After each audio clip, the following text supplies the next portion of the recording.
नमस्ते। एक बार सबको हाथ जोड़ करके मेरा फिर से प्रणाम। तो उस भगवान की उस अद्भुत सत्ता को प्रणाम करते हुए हमारे इस चैनल में बहुत बहुत बहुत स्वागत है। तो आचार्य चाणक्य की उस अद्भुत वाणी का वर्णन चल रहा था और एक और अद्भुत बात उनकी आपको सामने लेकर के आचार्य चाणक्य ने 3 धरती के ऐसे रत्न बताए हैं जिसको आपको सुनना चाहिए, समझना चाहिए कि वो रत्न क्या थे, कैसे थे, किन के बारे में आचार्य चाणक्य बात कर रहे थे। रत्न का मतलब आप समझते हो? रत्न का मतलब धन हो सकता है, रत्न का मतलब संपत्ति हो सकती है, रत्न का मतलब कोई जायदाद हो सकती है। क्या हो सकता है? आचार्य चाणक्य किस बारे में वहाँ हमको क्या संकेत कर रहे थे, किस ओर ले जाने की हमको कोशिश कर रहे थे? तो अपनी चाणक्य नीति के अंदर आप इस श्लोक को पढ़ करके देखना।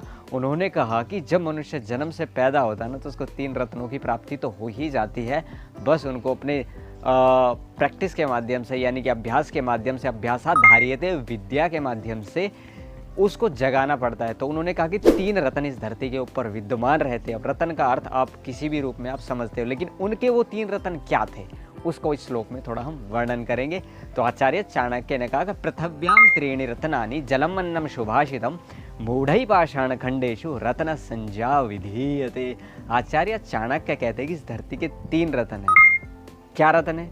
बताता हूँ आपको। 3 रत्न है।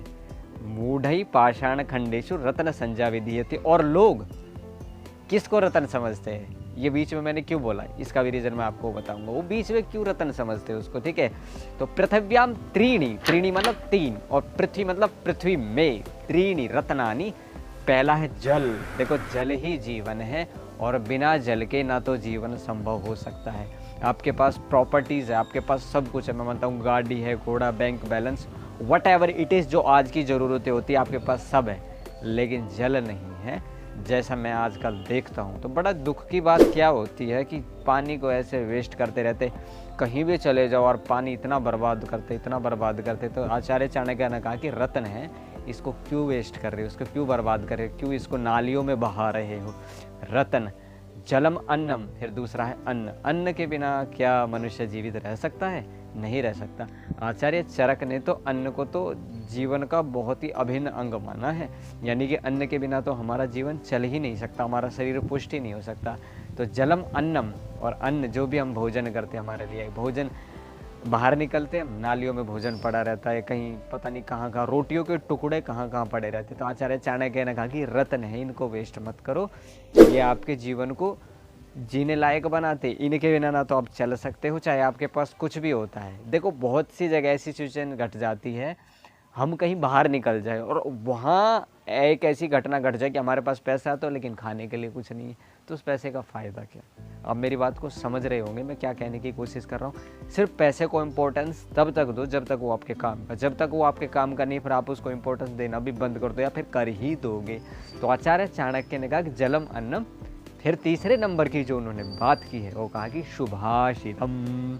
अब ये बात आपको समझनी है, शुभ आशितम। और एक जगह उन्होंने ये बात लिखी है, क्या लिखा है आपको बताता हूँ। अगर पूरे संसार को सिर्फ एक ही उपाय से अगर आप अपने नियंत्रण में करना चाहते हो, तो ये जो चप यानी कि बहुत बोलने वाली जो ये वाणी है, यानी कि ये जो जिह्वा है, इसको नियंत्रित कर लो तो आप पूरे संसार को नियंत्रण कर सकते हो। बताओ, आपको मतलब कोई युद्ध करने की ज़रूरत नहीं, सिर्फ एक वाणी का एक नियंत्रण स्थापित कर लो, यानी कि जो वाक इंद्रिया है इसको कंट्रोल कर लो, तो आप पूरे संसार को नियंत्रित कर सकते हो।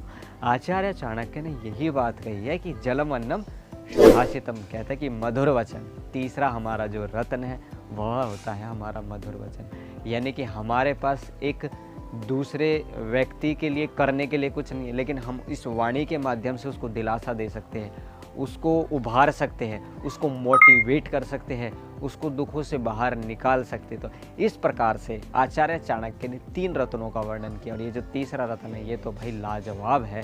पहला रत्न, दूसरा रत्न और तीसरा रत्न, यानी कि वो हीरा, 3 हीरे बताए, ये 3 हीरे, इनको आप जीवन में अप्लाई करना, पानी को वेस्ट नहीं करना है आपको। और फिर आगे चल करके क्या कह दिया कि मूढ़ै पाषाण खंडेषु। ये जो मूढ़ लोग होते हैं ना, सोने चांदी हीरे ज्वारात, इनके टुकड़ों को रत्न मानते हैं, लेकिन उनकी दृष्टि में ये रत्न नहीं है। असली रत्न ये है हमारे जीवन के। इसलिए आप उसके बिना भी जीवित रह सकते हो और इनके बिना आप काम चला सकते हो, लेकिन अन्न, जल और ये जो मधुर वाणी है ये तो आपको चाहिए ही चाहिए, इसके बिना तो जीवन संभव ही नहीं होगा। और मूर्ख लोग क्या करते हैं, पत्थर के टुकड़ों को मानते हैं रत्न। इसलिए हम मूर्ख नहीं हैं और मुझे जो सुन रहे हैं वो भी समझदार ही होंगे, सच में ही समझदार होंगे और हमारे बच्चे भी समझदारी की तरफ बढ़ रहे हैं। और आपको ये छोटी सी आचार्य चाणक्य का श्लोक मैं फिर बता देता हूँ। पृथिव्याम त्रीणि रत्नानि जलम अन्नम सुभाषितम मूढ़ै पाषाण खंडेषु रत्न संज्ञा विधीयते। पसंद आए तो वीडियो को लाइक कर देना, शेयर कर देना। चैनल को अभी तक अगर आपने सब्सक्राइब नहीं किया है तो कर लेना। तो इस आज के लिए